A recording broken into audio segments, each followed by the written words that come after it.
Bin Haskar, ഈ ചോദ്യം ഒരുപക്ഷെ ക്ലീഷയായി തോന്നാമെങ്കിലും ഈ ഘട്ടത്തിൽ ഇത് ആവശ്യമാണെന്ന് തോന്നുന്നു. ശരിക്കും ഇടതിന് വലിയ തിരിച്ചടി ഉണ്ടായോ തെരഞ്ഞെടുപ്പിൽ? ഉണ്ടായെങ്കിൽ എന്തുകൊണ്ട് തോറ്റു? അല്ല കൃഷ്ണരാജ്, ഇതിലിപ്പോ ഇടതുപക്ഷ ജനാധിപത്യ മുന്നണി ഇക്കാര്യത്തെ സംബന്ധിച്ച് സമഗ്രമായി പഠിച്ചുകൊണ്ടിരിക്കുകയാണെന്നാണ് ഞാൻ മനസ്സിലാക്കുന്നത്.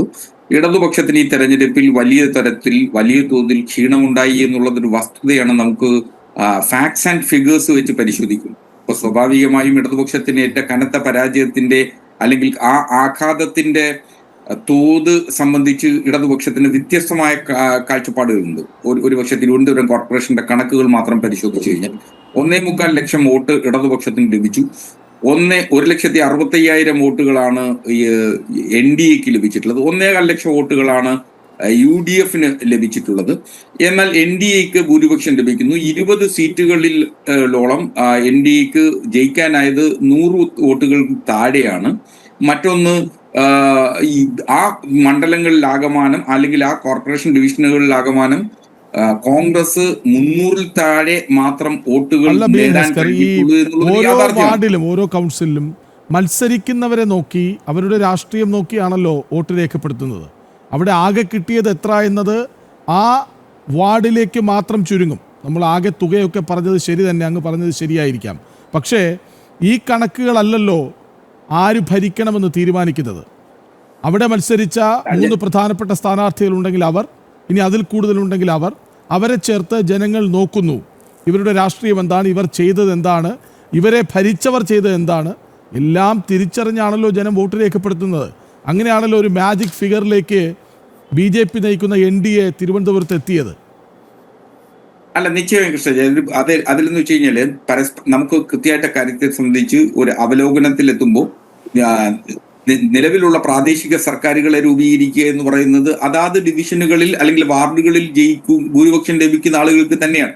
പക്ഷെ രാഷ്ട്രീയമായി കേരളത്തിൽ പരിശോധിക്കുമ്പോൾ ഇടതുപക്ഷത്തിന് 40% മുകളിൽ വോട്ടുകൾ ലഭിച്ചു എന്നൊരു യാഥാർത്ഥ്യം നമ്മുടെ മുന്നിലുണ്ട്. അതുകൊണ്ടാണ് ഇടതുപക്ഷത്തിൽ ഇപ്പോൾ വിമർശിക്കുന്ന തരത്തിലുള്ള ഇടതുവിരുദ്ധ തരംഗം കേരളത്തിൽ ഉണ്ടായിട്ടില്ല എന്ന് പറയേണ്ടി വരുന്നത് ആ കണക്കുകളുടെ പശ്ചാത്തലത്തിലാണ്. പക്ഷെ യാഥാർത്ഥ്യം അതല്ല എന്ന് വിശ്വസിക്കാനാണ് എന്നെ പോലുള്ള പഠനം. ഇതാണോ CPM-ന്റെ യാഥാർത്ഥ്യം? അങ്ങനെയല്ല എന്ന് തന്നെയാണ് എന്നെ പോലുള്ള ആളുകൾ. ഒരു നിമിഷം.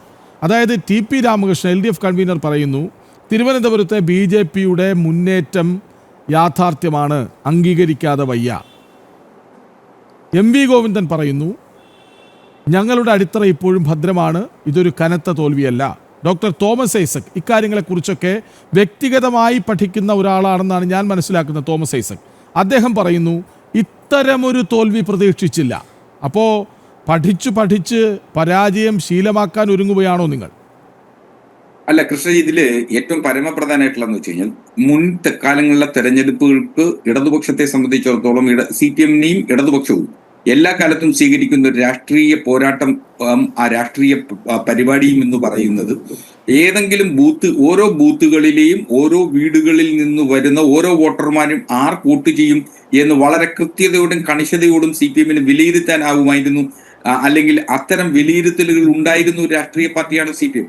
പക്ഷെ മാറിയ കാലഘട്ടത്തിൽ, മാറിയ ലോകക്രമത്തിൽ, മാറിയ രാഷ്ട്രീയ ദിശാബോധത്തിന്റെ ഘട്ടത്തിൽ CPM-നോ മറ്റൊരു രാഷ്ട്രീയ പാർട്ടിക്കോ അത്തരം വിശകലനത്തിലേക്ക് എത്താൻ കഴിയുന്ന സാഹചര്യമല്ല. കേരളത്തിൽ ഉണ്ടായിട്ടുള്ള ഈ സമീപകാല തെരഞ്ഞെടുപ്പുകൾ പരിശോധിക്കുന്നതിൽ CPM-ന് സംഭവിച്ചിട്ടുള്ള വീഴ്ച എന്ന് കുറ്റസമ്മതത്തോടു കൂടി ഞാനത് പറയാൻ കഴിയും. കാരണം CPM-ന്റെ പ്രാദേശിക തലത്തിലുള്ള നേതാക്കന്മാർക്ക് പ്രദേശത്തെ ജനങ്ങൾ എങ്ങോട്ട് പോകുന്നു, എങ്ങോട്ട് സഞ്ചരിക്കുന്നു തിരിച്ചറിയുന്നതിൽ പരാജയം സംഭവിച്ചിട്ടുണ്ട്. മുൻപൊക്കെ CPM ഒരു കണക്ക് പറഞ്ഞാൽ ഏകദേശം അതിനടുത്തോ അതിന് തൊട്ടപ്പുറത്തോ പോയി നിൽക്കുമായിരുന്നു. ഇപ്പോൾ അങ്ങനെ പോലും തീരുമാനിച്ചുറപ്പിച്ചു പറയാൻ പറ്റാത്ത അവസ്ഥയിലേക്ക് വലിയ സംവിധാനമുണ്ടെന്ന് നിങ്ങൾ അവകാശപ്പെടുന്ന ഒരു പാർട്ടി ചെന്ന് നിൽക്കുന്നുവെങ്കിൽ അനിവാര്യമായ പതനത്തിൻ്റെ തുടക്കമോ എന്നുകൂടി ചോദിക്കേണ്ടി വരും.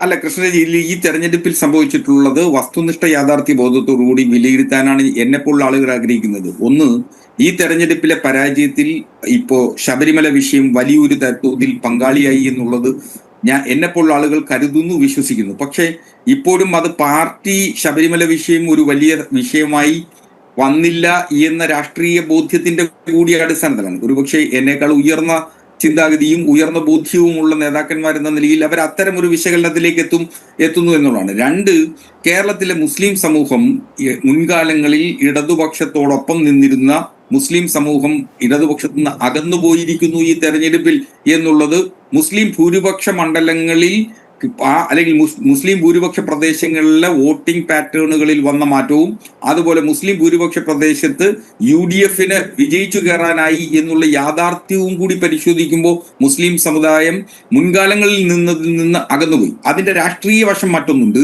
ജമാഅത്തെ ഇസ്ലാമി പോലുള്ള അല്ലെങ്കിൽ വെൽഫെയർ പാർട്ടി പോലുള്ള വർഗീയ സംഘടനകളെ ചേർത്തുപിടിച്ച് രാഷ്ട്രീയ പ്രക്രിയ നടത്തിയതാണ് കോൺഗ്രസും UDF എന്നുള്ളതൊരു യാഥാർത്ഥ്യമുണ്ട്. പരസ്യ നിലപാടിലാണ് അവർ നിന്നിരുന്നത്. SDP-യോടും PDP-യോടും ഒക്കെ ചേർന്ന് ഒറ്റ ചങ്ങാതിമാരായിട്ടാണ് തെരഞ്ഞെടുപ്പിൽ അവർ മത്സരിച്ചത്. ചെറിയ കണക്ക് പറയാം. നോക്കൂ, മണ്ണാർക്കാട് കുന്തിപ്പുഴ എന്നയിടത്ത് നേരത്തെ ഉല്ലാസ് ബാബു അത് സൂചിപ്പിച്ചതാണ്.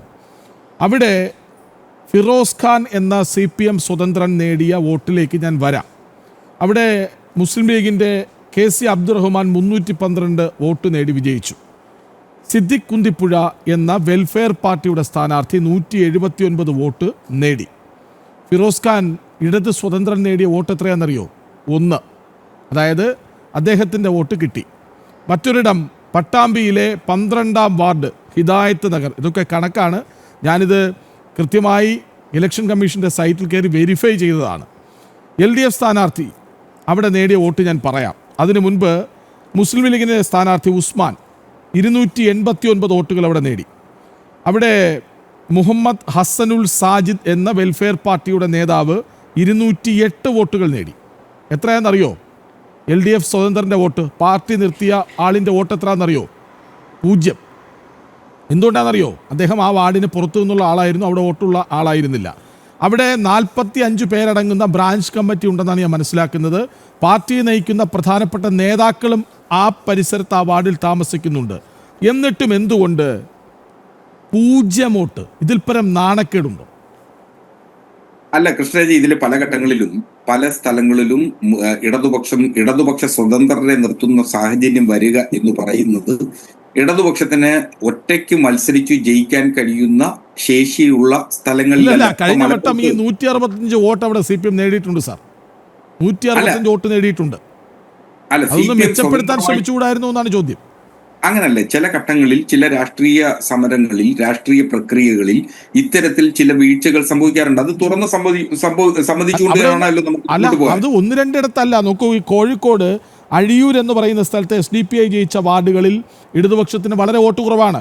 ഒരിടത്ത് 700-ലേറെ വോട്ടുകൾ നേടി SDPI ജയിച്ച വാർഡിൽ LDFൻ്റെ വോട്ട് 7 ആണ്. 7, 2 അക്കം തികച്ചിട്ടില്ല. മറ്റൊരിടത്ത് മുസ്ലിം ലീഗ് ജയിച്ചു. SDPIക്ക് പിന്നിൽ ആണ് LDF സ്ഥാനാർത്ഥി ഫിനിഷ് ചെയ്തത്. CPM സ്ഥാനാർത്ഥി 10 വോട്ട്. അപ്പോൾ ഇതൊക്കെ വ്യക്തമാക്കുന്നത് എന്താണ്? CPM അല്ലേ സാർ? ഇങ്ങനെ ആയിരുന്നോ? കൃഷ്ണജി, ഇതില് CPM വളരെ കൃത്യമായി സക്രിയമായി മതനിരപേക്ഷ നിലപാടെടുക്കുന്നു എന്നുള്ളതിന്റെ സൂചനകൾ കൂടിയാണ്. ഞാൻ അതുകൊണ്ടാണ് പറഞ്ഞത്, മുസ്ലിം ഭൂരിപക്ഷ പ്രദേശങ്ങളിൽ നേരത്തെ ഇടതുപക്ഷത്തിനോടൊപ്പം നിന്നിരുന്ന ആളുകൾ ഇടതുപക്ഷത്തിന് നിന്നും മാറി UDF അനുകൂലമായി ചിന്തിക്കുന്നു. നമ്മൾ വെൽഫെയർ പാർട്ടിയെയും ജമാഅത്തെ ഇസ്ലാമിയെയും ചെറുതായി കാണരുത് എന്നുള്ള അഭിപ്രായമാണ്. ഒരു നിയമസഭാ മണ്ഡലത്തിൽ ഒരു 3000 വോട്ടുകൾ ഒക്കെ നേടാൻ കഴിയുന്ന മുസ്ലിം ഭൂരിപക്ഷ മണ്ഡലങ്ങളായിട്ടുള്ള 50ഓ 60ഓ നിയമസഭാ മണ്ഡലങ്ങളിൽ 3000-ത്തിലധികം വോട്ടുകൾ ഒറ്റയ്ക്ക് നേടാൻ ശേഷിയുള്ള ഒരു രാഷ്ട്രീയ സിദ്ധാന്തമായി കേരളത്തിൽ ജമാഅത്തെ ഇസ്ലാമി വളർന്നിട്ടുണ്ട് എന്നുള്ള യാഥാർത്ഥ്യ ബോധം കൂടി നാം ഉൾക്കൊള്ളണം. അത്തരം വർഗീയ സംഘടനകളെ ചേർത്തു പിടിക്കുന്നതിൽ ശുഷ്കാന്തി കാണിച്ച UDF-നെ നിങ്ങൾക്ക് കുറ്റം പറയാൻ കഴിയുന്നില്ല. മറിച്ച് വീണ്ടും UDF അത് ചെയ്തു എന്ന് ഞാൻ നേരത്തെ ശ്രീകുമാർ സാറിനോട് പറഞ്ഞതാണ്. CPM-ന്റെ കാര്യം എടുത്ത് നമ്മൾ ചർച്ച ചെയ്യുന്നത് കൊണ്ടാണ് അത് പറഞ്ഞു പോകുന്നത്. അല്ല, UDF അത് വാങ്ങിയില്ലെന്നോ UDF-ന് SDPI-യുമായും ജമാഅത്തെ ഇസ്ലാമിയുമായും ബന്ധമില്ലെന്നോ ഞാൻ പറയില്ല. ആ ബന്ധം മാറി മാറി വന്നതാണ്. നിങ്ങൾ പറയുന്നു അങ്ങനെ ഒരു സംഭവമേ ഇല്ലെന്ന്. ഇന്നിപ്പോൾ ജമാഅത്തെ ഇസ്ലാമിയുടെ പ്രതികരണം വന്നപ്പോൾ മുഖ്യമന്ത്രി പറഞ്ഞത് എന്താണ്? പിന്തുണ തേടിയിട്ടേ ഇല്ല. അങ്ങനെ സംഭവിച്ചിട്ടുണ്ടെങ്കിൽ അവർ ഇങ്ങോട്ട് വന്നതാകാമെന്ന്. അങ്ങനെ അവരെങ്ങോട്ട് വന്ന് ഞങ്ങൾ നിങ്ങളെ പിന്തുണച്ചോളാമെന്ന് പറയൂ. മാത്രമല്ല, പലതവണ ചർച്ചകൾ നടത്തിയിട്ടുണ്ടെന്ന് P. മുജീബ് റഹ്മാൻ, കേരള അമീർ ജമാഅത്തെ ഇസ്ലാമിയുടെ പറയുകയാണ് പരസ്യമായി. ഞാൻ അങ്ങയിലേക്ക് വരാം.